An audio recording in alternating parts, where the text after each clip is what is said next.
مین while یہ جو دونوں بھاگا ہوا یہ جو جوڑا تھا، یہ جو بانو ہے ساتق زئی اور احسان، یہ بلوچستان سے بھاگ کے کہیں باہر چلے گئے۔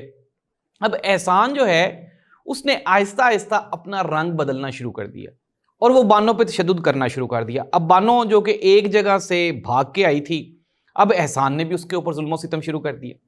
احسان اس کو مارتا پیٹتا تھا اور اس کے ساتھ اچھا ٹریٹ نہیں کرتا تھا۔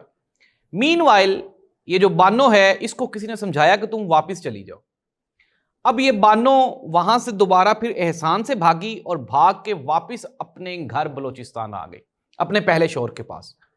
اب ان دونوں فیملیز نے، جو بانو کا شوہر ہے، بانو کے بچے اور بانو، انہوں نے آپس میں ایک دوسرے کے ساتھ صلح کر لی۔